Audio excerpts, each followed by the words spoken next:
Good afternoon and welcome again to another Net Quick Tips with Veracity Industrial Networks. My name is Jeff Smith and I am the Chief Technology Officer for Veracity. Today we're going to talk about level setup. Level setup on the NetOptics controller gives the architect of the network the opportunity to virtually build the system they desire. So in this instance, it can be set to almost identical or identical to a Purdue model. It could be a variant of the Purdue model, or really whatever makes sense for the organization as a whole. By default, you start out with 5 levels, the industrial level being the bottom level, controls level, visualization, demilitarized zone, and business and administration. And if you look, in each one of these levels are devices that seem to make sense in that level. Um, when you select a box that matches the color of a given level and you check that box, it allows those networks to talk to that device. So if you stop and think about it, you might have 500 remote IO modules on your network talking to 50 different PLCs. And when I look at the way this is set up today or right now, I would ask myself, do my remote IO modules or my visualization systems need to see this remote IO module? The answer might be no. Do I need to see RTUs? Probably, definitely no. So if I had a whole bunch of RTUs out there and all of these devices could see them, normally in today's traditional networking, I would have to go out and physically move cables, reassign VLANs to ports.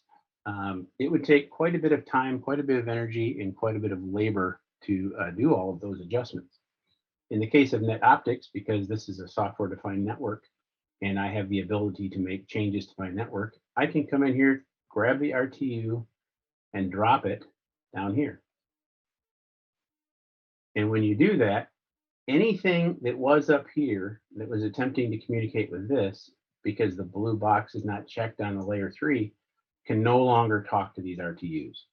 So I literally just affected potentially tens or hundreds of devices, isolating them from parts of the network they don't belong. So for example, other things that might make sense is when I look at robots, maybe I'd leave that there. Maybe I'd leave remote IO because possibly I want to be able to get to the web page on the remote IO. Maybe I only want engineers to be able to do that with their laptops, in which case remote IO could also drop down here. And when I do that, all of this potential stuff. So you're really isolating parts of the network from other parts of the network. As I'd mentioned in a previous quick tip, administrators have the ability to create rules that violate these level constraints. And there's a way to look at what those violations are. So for example, I might want to have a device that lives up here.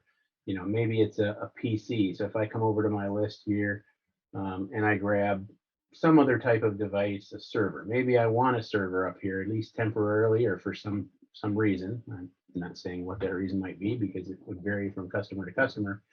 Maybe I want this guy to be able to talk to this scale, or maybe this PLC. So I can create a rule that will violate these level constraints on a onesie twosie. But again, you have to be an administrator, and frankly, you want to make sure it makes any sense at all. And if you do it, probably you want it to be very temporary, right? For a temporary purpose.